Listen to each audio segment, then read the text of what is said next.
ceļojums uz Latviju ar deju un dziesmu. Tā nodēvēts koncertu uzvedums, piedaloties 140 dalībniekiem ar 31 priekšnesumu. Bez pašiem jubilāriem Mila Deko uzstājās arī citi Minsteras dejotāji un dziedātāji, kā arī latviešu tautas deju kolektīvi no Vācijas, Dānijas, Zviedrijas, Norvēģijas un Šveices. Lielākā daļa publikas bija vācieši, tādēļ, kaut arī dziesmas skanēja latviski, tomēr pieteikumi bija vācu valodā. Nebija svarīgi vārdi, tas aizskāra sirdis. Un es sapratu, ka mūsu mērķis ir sasniegts. Mēs esam pastāstījuši par Latviju, vācieši zina, kas tas ir, viņi iepazinās ar mūsu kultūru, viņi sajuta to, viņi nesaprata ne vārda, bet viņi to sajuta sirdīs.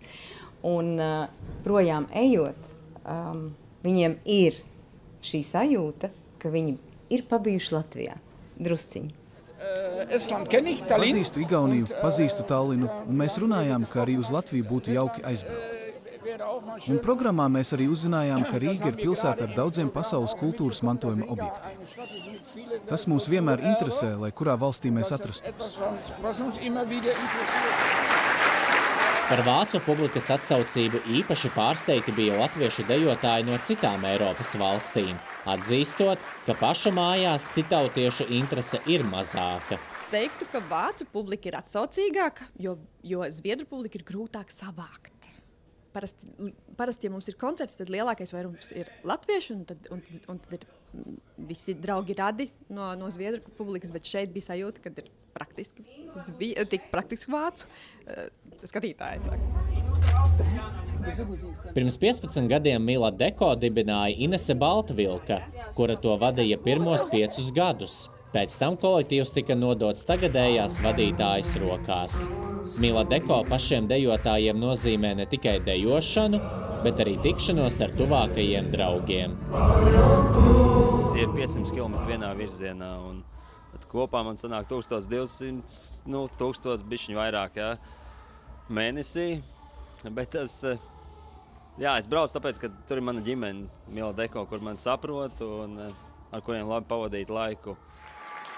Kā jau jubilejas reizēs pienākas, bija daudz sirsnīgu apsveikumu un novēlējumu. Visi mēs dejotāji zinām, cik tas ir reizēm izaicinoši un grūti, taču nepazaudējiet to dziļo mīlestību, to kopā būšanas labo sajūtu, to latviskuma nešanas un izdzīvošanas sajūtu, kas palīdz grūtākos brīžos, un rīkojiet vēl vairāk ballītes, sviniet svētkus, koncertus un baudiet kopā būšanu. Daudz laimes, Mila Deko! Mila Deko, daudz laimes dzimšanas dienā! Pēc godam nosvinētas 15 gadu jubilejas paredzēta atpūta, tomēr jau augusta beigās dejas Minsterē atsāksies.